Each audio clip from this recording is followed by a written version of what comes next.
Hello and welcome to the Reykjavík Grapevine's newscast. My name is Valur and I'm an editor-in-chief at the Reykjavík Grapevine. That was my chief of morale officer, Miss Polly, daughter of a hot dog, or Polly Pulsudóttir, like we call her actually. Before we start, we want to ask you one question.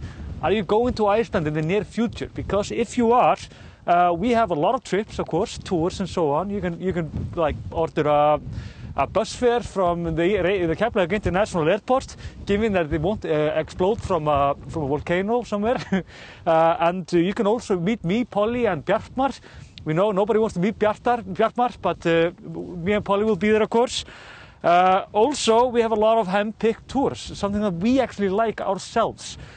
People that we trust very well, and yeah, basically like that. And also, we have this. This is like we call it goodie bag. I don't know. I dislike the word, to be honest, but it is what it is. And we can have this waiting at your hotel when you arrive or when you come to a walk. And I love this because Icelanders, well, we love to be practical. So when it comes to practicality, we have this volcano book. And not only that, if it's raining, we have this. This is like a rain poncho, I guess. I think. We even have, and this is actually that is very important when it comes to Iceland, a map. And if you really want to treat yourself, because this is my favorite, very Icelandic, lava or hraun, that's the Icelandic word for it. This is of course a candy. And when it comes to, of course, just to find out where to go, where to dine and where to do whatever you want to do, we actually do these. We are actually in the middle of making the newest one of this, but we do like best of Iceland, and these are basically the best restaurants, bars, activities, whatever, when it comes to both Iceland as well as Reykjavík. Can be a jungle out there, but we have actually cut down everything that you need to know and put it in one magazine. So, enough of that, I think. What did my manager want me to say more? Yeah, tours. So, that's done. Let's go for the news. Right now.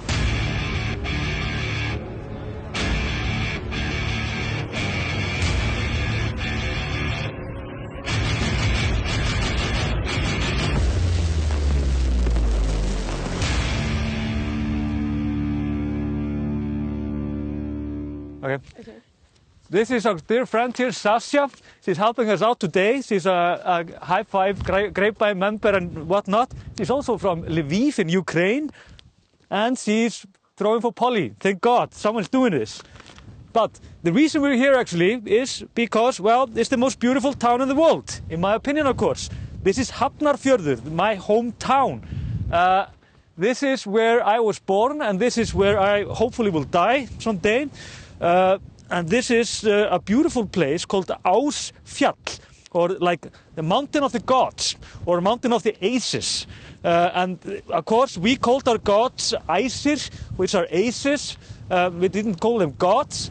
And this mountain is been here for a while, but like this neighborhood is quite fairly new. They built around the mountain. It's a really nice place to be at. But what I love about this mountain is the view over Reykjanes, because I want to go into earthquakes with you. We have now typically 400 to 600 earthquakes. Some of them are bigger than others. The biggest one that we have been having like past days are in 3.5 in magnitude. And we've had like, and the thing is when we have earthquakes in Iceland, you have a big one and then you have smaller one afterwards. But this is different because we have a big one and then we have even a bigger one, like just perhaps with like just a 2 hour between the quakes. This means, without a doubt, that the magma is trying to come up. And I told you the last time that we didn't have very accurate information about all of this because the satellite was actually broken that we used to read into the situation. Well, now we have the data, and the data is pretty clear. We have magma in 4 to 5 kilometers depth. I have no idea what that is in miles. Sorry about that, UK and US. Just get on with your metric system. Get on to the future with the metric system. Nobody's using these miles anymore. So This means, though, in practical terms, that the magma is quite in a shallow ground, if you will. It's trying to find its way up, and it does actually. That's why we feel these quakes. It's like the magma is thrusting, and the land is rising, and when the land is rising, then everything shakes. But the thing is, when it fills chambers here and there, but these chambers aren't always that convenient for the magma. I mean, is it going to erupt tomorrow or after 3 days or 4 days? Probably not. But the Earth is definitely shaking, and it has very similar characteristics to the eruption in Fagradalsfjall, which is basically the magma is thrusting up, and we have earthquakes, because in this area there are not that many possibilities of what's happening when you have an earthquake by 3.5 in magnitude, and then another one 2 hours later, which is 3.6 in magnitude. Usually it's like a big, usually we have a big earthquake, and then it becomes like we have aftershocks, like smaller and smaller and smaller. But this is not the case in this area. Also, there are around 5,000 people that live in this area, and of course, it's really unnerving, obviously, just to be like in this kind of a situation when everything is shaking. But Icelanders are, I mean, we are so used to this, and we don't really consider this as a problem until we have an earthquake like 5 in magnitude or higher, because we're always having these earthquakes. Remember, like there are 400 to 600 now. It's not like it used to be in Fagradalsfjall. Then we had up to 2,000 per day, and this area just alone, there are shakes all the time. Just in an ordinary Monday, like 10 years ago, there were 200 earthquakes every day, but nobody really felt them because they were from like 1 in magnitude, perhaps up to 2 or something, 2.3. You were always seeing these numbers. But today, this is not the case, obviously, because the peninsula is, of course, awakening again. It was like a sleeping monster, if you will, and it was basically just taking a nap for a few centuries, and when it starts, it starts. It's exactly the same that happened in the 13th century, in the 14th century. Then we had eruptions after eruption after eruption, and this was a period of like 250 years, basically, of just like series of volcanoes. Also, there are like the Russian says, logistical problems. Different kinds, though. For example, if we would actually have a eruption in this area, this is much more dangerous than if you would have it than when it was in Fagradalsfjall. Fagradalsfjall was like as lucky as it could have been. I have never seen any volcano like this in Iceland. Sooner or later, in such a nice place. I've seen smaller ones, of course, but not like in such a nice place. There was no infrastructure in danger, but now it is. We have the pipes that transfer hot water as well as electricity. Keep in mind, we actually showed you the other the geothermal plant, which is in Reykjavík, and it's just a little bit further to the south from the one that this volcano is threatening, and that's Svartsengi, or the Black Fields. So basically what's happening is that it could disrupt this, and then we would have 5,000, like there are 3,500, I think, just in Grindavík, but there are also towns in the area, like very small ones, and in total we have 5,000 people in what we just call a hazard zone.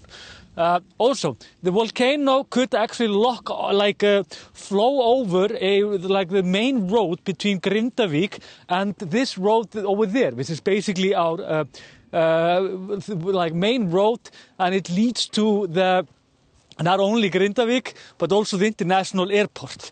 And if this would also happen, then we would have to close off the airport. Not for long, though. It's probably just hours. It's just to assess what the danger is here. Are we talking about ash volcano? Remember, that's ASH, not ASS. I know I for some reason my pronunciation is quite confusing there. If it's an ash volcano, then we're in deep trouble. That means that we can't really have the airport open, or just we would have to close it if the wind is not in our favor.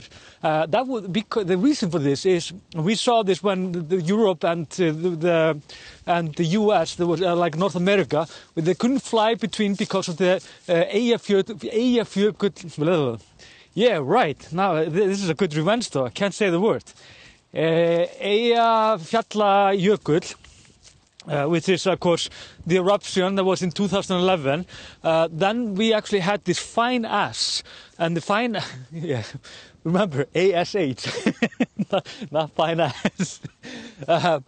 Then we had this fine ash, and this ash went into the propellers of the jets, meaning that they actually can ruin them, and therefore it's not secure to fly. That's the reason we actually have to close off air traffic if there is, let's just say, dust in the air.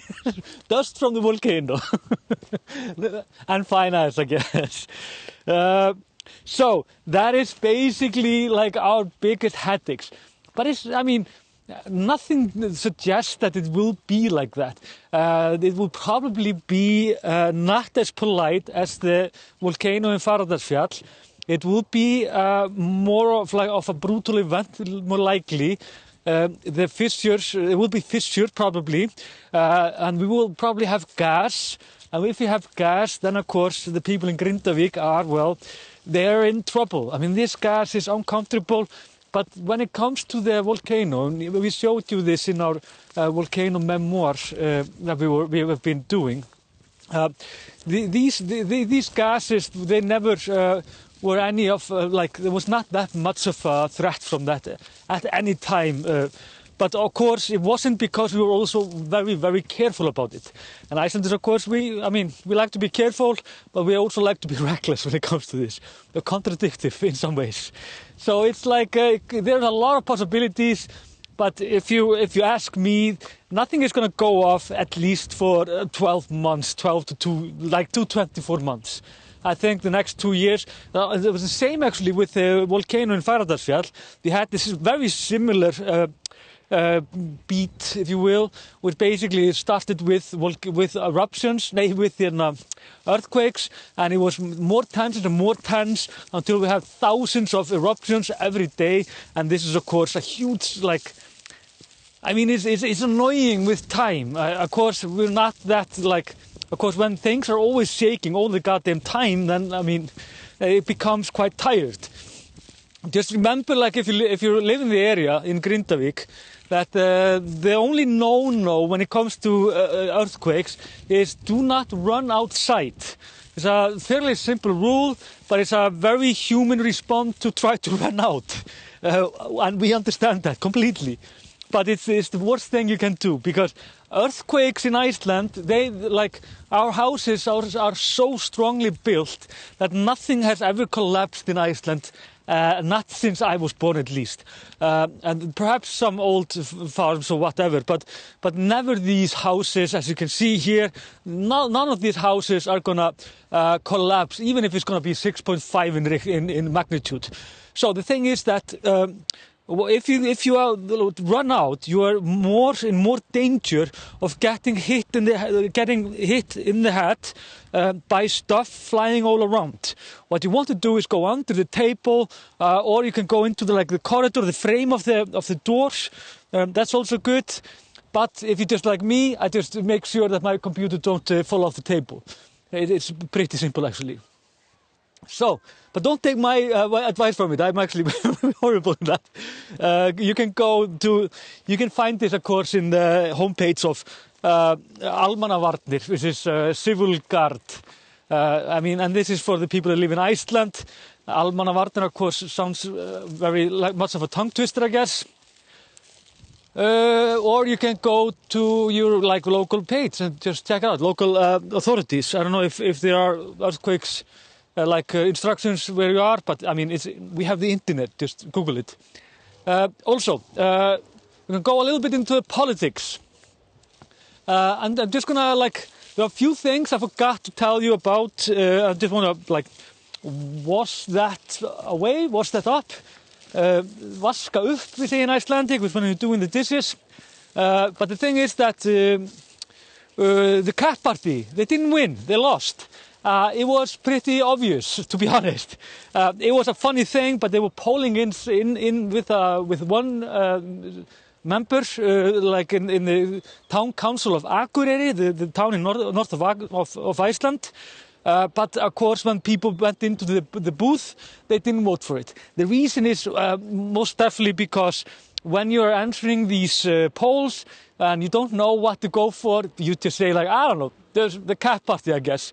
Also, the Pirate Party, they did incredibly well, surprisingly well, to be honest.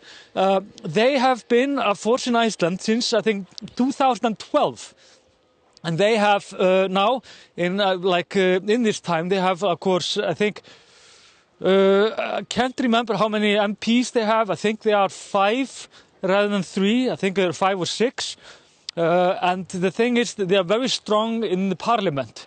But they haven't not been very strong when it comes to the rest of it.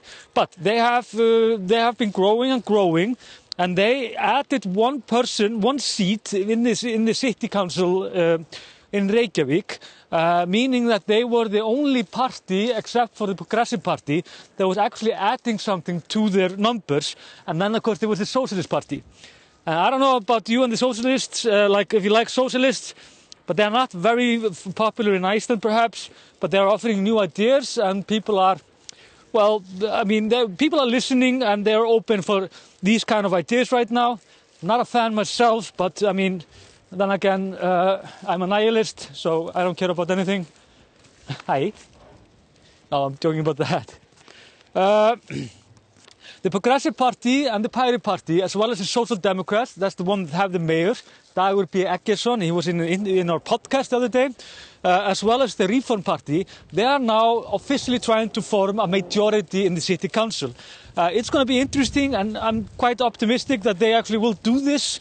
There are not many other options left, but let's see how it goes. The Progressive Party is not happy because there is a very strong solidarity between the Social Democrats, Reforms, and the Pirate Party. They are like in an alliance, and therefore they kind of excluded a lot of possibilities when it came to forming a majority. And we can say the Progressive Party, which won a huge win actually, they added 4 seats, which is very much when it comes to the city council. They are not like in such a strong position as they hoped to be in after the day after the elections. But that's politics. I love them. But yeah, and also then we have the Independence Party. Nobody wants to work with the Independence Party. The Reform Party doesn't want to work with them because they are way too similar, and they are both way to the right, if you will, in like the Icelandic political spectrum, and that's like far to the left from the Democrat in the US, to be honest. And then, of course, we have the Socialists. They don't want to work with the Independence Party because they're evil capitalists. And they don't want to work with the Reform Party because they think they are like even worse of a capitalist. And then you have the Pirate Party. They think the Independence Party is way too corrupted to work with them, and so on. So nobody wants to be with the Independence Party. I mean, I think it's like they need to sit down kind of just and think about how to do that better, their politics. And yes, and then to the last thing, and this is my favorite news of the day. Just a fair warning first. I know that it's always Americans for some reason. They are very sensitive for curses. But this story is actually only about curses, and I'm going to curse a lot in this this story. So if you don't want to hear this and you think it's way too much, and you're like, I don't know, you will freak out when hearing this, and just like stop watching. But if you don't care, then keep on watching, because this story is about the word Fokk. So let's go on. The thing is that we have scientists in the University of Iceland. That's a twist you did not see coming, did you? These scientists, they are actually they're analyzing how teenagers in Iceland talk. We call it úlingamál. It's like teenagers and language.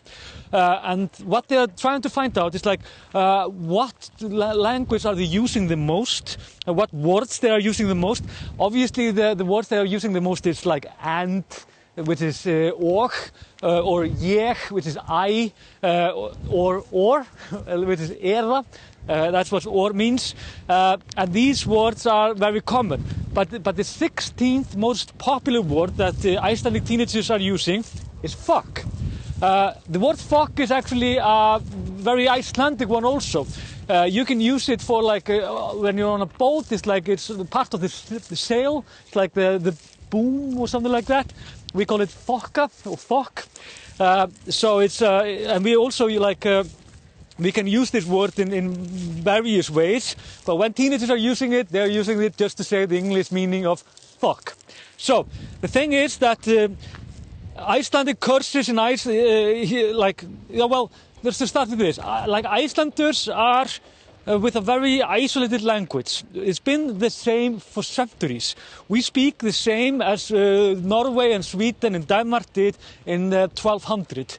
The reason this has been so preserved is because, well, we were the second poorest country in Europe in the 20th century, and we were probably one of the poorest countries and less developed for most of the last 5-6 centuries. You want to go here? So, and the thing is that the language has been kept almost like in formalin. It's like I can read the old sagas like relatively easy. It's not as easy as Icelanders often tell you it is. You have to be pretty good in Icelandic often to understand where these Vikings and whatnot are actually talking about. And also there are a lot of poetry, and we understand the poetry is even more complicated often in Icelandic. So the thing is that in the 20th century we always had subtitles with everything. Like at the first we were mostly watching like TV from the UK, of course the US, and the Scandinavians. We spoke Danish, of course, because we were under the monarchy of Denmark, and I can, for example, speak a little bit in Danish, but I mean, I haven't spoken it for years.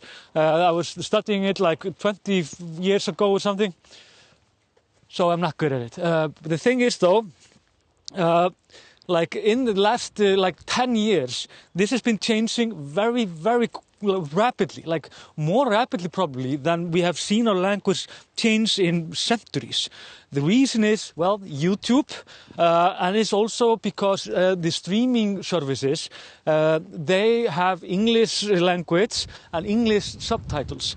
The thing is, I would always use the Icelandic subtitles. I even use the English subtitles because I can't always hear English very well. Like when people are speaking English, I can't always understand it, but I can read it perfectly. That's often with Icelanders. We can read things perfectly. I can read Danish newspapers, but I can't speak Danish quite well. So it's often there is the difference when it comes to this. But the thing is, of course, I mean, because there is so much English in our environment, our teenagers, which is basically the future, they are confusing a lot of these words. For example, a good example that came out of this study is that they say, I feel like this should be like this. Like when you're doing a math problem or something, like feels like the right answer, right? It's very English kind of a thinking. But in Icelandic, it makes absolutely no sense. It's like, mér líður eins og það ætti að vera svona. If you're Icelander, you would understand this, and you would, I mean, it makes sense if you're obviously like 20 years or younger. But if you're older than that, then you should obviously have the word think, or ég held. Ég held is, for example, a word that is losing its meaning, obviously, in this generation. There are like odds and tricks, like here and there, when it comes to this. Also, Icelanders, we have been very protective when it comes to the language. In Denmark, they don't translate anything. It's like they just take words from English. For example, a computer. Computer in Denmark is like, jeg har en computer. You just say it like an idiot. But if you're an Icelander, you say tölva. And tölva is actually two words. It's the word numbers, and then it's the like a series, or völva. And völva is like, for example, if you know the poems of Völva about Ragnarök, Loki, and Thor, and all of these guys, that's the völva that is speaking there. And the reason we combine these words is because völva sees the future, but numbers is like a robotic kind of a thing. So it's like a robot theory, some kind. It's a wonderful word, actually. When you have, for example, satellite, it's not translated often in other languages, but we have an Icelandic word for this. This is gervihnöttur. And this means like a fake planet or a fake star. And it's beautiful. And the thing is, it's very old, and we always use this word instead of satellite. It would make no sense to write satellite in any text in Icelandic. It's the same with computer and so on. And we translate all words, always, all the time. And when you're writing, you have to write it in Icelandic. You can say it, of course, when you're speaking. You can talk about computer or satellite or whatever. But it wouldn't go long. I mean, you would be criticized by many if you did in general, because in the end of the day, Icelanders are also kind of fascist when it comes to the language. But the thing is, I'm not quite... he wants me to go there. Also, there are debate about this. Eiríkur Rögnvaldsson, he's like the far most best professor when it comes to Icelandic, in my opinion. And he's written even a book about this. And he's just saying, like, languages evolves. It's nothing weird about that. We're not losing anything. It's just finding new paths. For example, when it comes to Norway, Sweden and such, they spoke exactly like we did hundreds of years ago, but they, of course, speak very different today. Danish, well, mostly like Swedish and Norwegian, not that different, and as well as Danish. If you know Danish, you can actually, it's not that hard to learn the other Nordic languages. So I mean, things just evolves, and I think it's not that bad, you know. And I mean, by the way, we write Fokk, just so I say it once more. We write it with F-O and K-K, like Fokk. That's the Icelandic, write it like that. And you can often find this even in novels, plays, even like in translation. But Icelanders are snob about it. They wanted to use the Icelandic curses, and they are very often religious, because we were religious fanatics from the 15th century until the 20th century, basically. And we used like skrattans, helvítis, djöfulsins, anskotans, what more? Yeah, something more. But this is often very religious. So that's it for the newscast. That's what we're doing, right, Polly? Thanks for watching our course. Sorry about the curses, though. Not really, though. I mean, just deal with it. Icelanders curses a lot. There is nothing. I mean, we have they're just softer in Icelandic often. It's not, although it sounds harsher, but it doesn't have the same weight because we so often used it so often. But yeah, remember our tours. Remember our goodie bag. Remember just remember everything, and we'll do the rest, I guess. So, thanks for that. Já. Hvað boltinn? Týndur boltanum?